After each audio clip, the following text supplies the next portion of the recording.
Hi guys hi guys welcome to my channel. ఈరోజు ఇక్కడ మీకు ఒక ఇంపార్టెంట్ విషయాన్ని అయితే మీ దృష్టికి తీసుకురాబోతున్నాను నేను. సో పేపర్లో ఏం రాసిండ్రు, అది వెబ్సైట్కు ఏ విధంగా వర్తిస్తుంది, అసలు స్థానికత నాన్ స్థానికత అనేది అంటే లోకల్ నాన్ లోకల్ అనేటువంటి విషయం మీద హైకోర్టు ఏం చెప్పింది, ఫైనల్ జడ్జిమెంట్ ఈరోజు హైకోర్టు ఏం చెప్పబోతుంది అనేటువంటి విషయం సూచాయిగా అయితే నిన్ననే హైకోర్టులో చెప్పడం జరిగింది. సో అది ఏపీ నీటి మీద వచ్చేటువంటి విషయము జడ్జిమెంటు. ఆ జడ్జిమెంటు ఇప్పుడు వెబ్సైట్కి ఎలా వర్తిస్తుంది అనేది నేనైతే ఈ వీడియో చెప్పబోతున్నాను. ముందుగా నా ఛానల్ ఎవరైనా కొత్తగా చూస్తున్నట్టయితే లైక్ చేసి సబ్స్క్రైబ్ చేయండి, షేర్ చేయండి. మీరు షేర్ చేయడం వల్ల ఈ ఇన్ఫర్మేషన్ అనేది మరింత మందికి రీచ్ అవుతుంది ఫ్రెండ్స్. సో లేట్ చేయకుండా వీడియో స్టార్ట్ చేద్దాం. రాష్ట్రపతి ఉత్తర్వులకు అనుగుణంగా స్థానికత నిర్ణయించమని చెప్పేసి హైకోర్టుకు అయితే ఏపీ ప్రభుత్వం చెప్పడం జరిగింది. హైకోర్టుకు నివేదించిన ఏజీ అడ్వకేట్ జనరల్ ఏజీ అంటే పిటిషనర్లకు అభ్యంతరం ఉంటే సుప్రీంకోర్టుకు వెళ్ళాలన్న ధర్మాసనం. అంటే పిటిషనర్లు ఎవరైతే వేసారో వాళ్ళకి ఏమైనా అభ్యంతరం ఉంటే మీరు సుప్రీంకోర్టుకు వెళ్ళండి అని చెప్పేసి క్లియర్గా అయితే హైకోర్టు అయితే చెప్పడం జరిగింది. ఇది నీట్ వాళ్ళకి చెప్పడం జరిగింది. సో ఏపీ వెబ్సైట్ మీద కూడా వేసినటువంటి పిటిషనర్స్ కూడా సేమ్ ఇదే వర్తిస్తుంది. ఇదే వర్తిస్తుంది. సో అది ఏపీ నీట్ మీద ఇప్పుడు ఈరోజు రిజల్ట్ ఏం రాబోతుంది, అసలు నిన్నేం చెప్పింది అనేటువంటిది ఇప్పుడు చూద్దాం. రాష్ట్రపతి ఉత్తర్వులకు అనుగుణంగా అభ్యర్థుల స్థానికతను నిర్ణయించామని, ఈ మేరకు జీవోలు జారీ చేశామని రాష్ట్ర ప్రభుత్వం తరపున ఏజీ దమ్మలపాటి శ్రీనివాస్ హైకోర్టుకు నివేదించారు.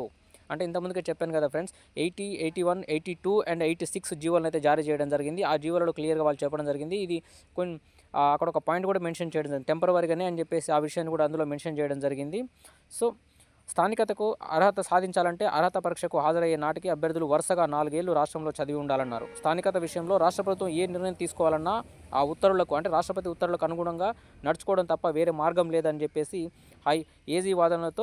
ఏజీ అయితే హైకోర్టుకు చెప్పడం జరిగింది. అడ్వకేట్ జనరల్ వాదనతో హైకోర్టు అయితే ఏకీభవించింది. అది కరెక్టే అని చెప్పేసి అన్నది.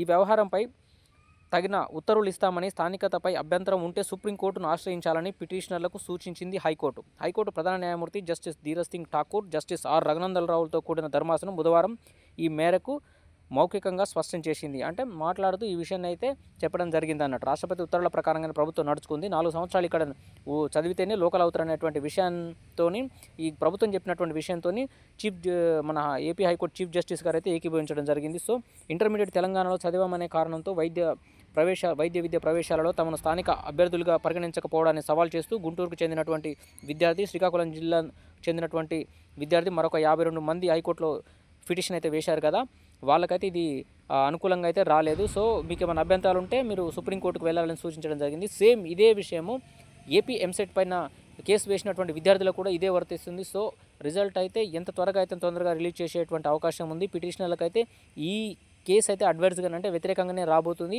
At the same time Telangana ప్రభుత్వం కూడా హైకోర్టుకి వెళ్ళినటువంటి విషయంలో అంటే సేమ్ కేసుల విషయంలో సుప్రీంకోర్టుకి వెళ్తే సుప్రీంకోర్టు కూడా క్లియర్గా చెప్పింది.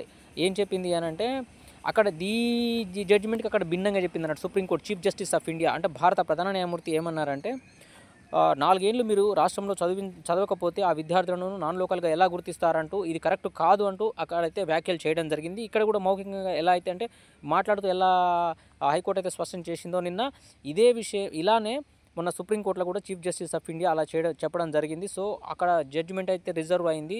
ఒకవేళ ఇక్కడ వచ్చినటువంటి అక్కడ సుప్రీంకోర్టు ఒకవేళ పాజిటివ్ జడ్జిమెంట్ స్టూడెంట్స్కి అనుకూలంగా ఇచ్చినట్లయితే ఇక్కడ స్టేట్లో ఉన్నటువంటి విద్యార్థులు కూడా సుప్రీంకోర్టుకు వెళ్ళేటువంటి అవకాశం ఉంది. సో గాయస్ ఈ సమాచారాన్ని అయితే మీ ఫ్రెండ్స్కి అందరికీ షేర్ చేయండి, లైక్ చేయండి. Thank you for watching.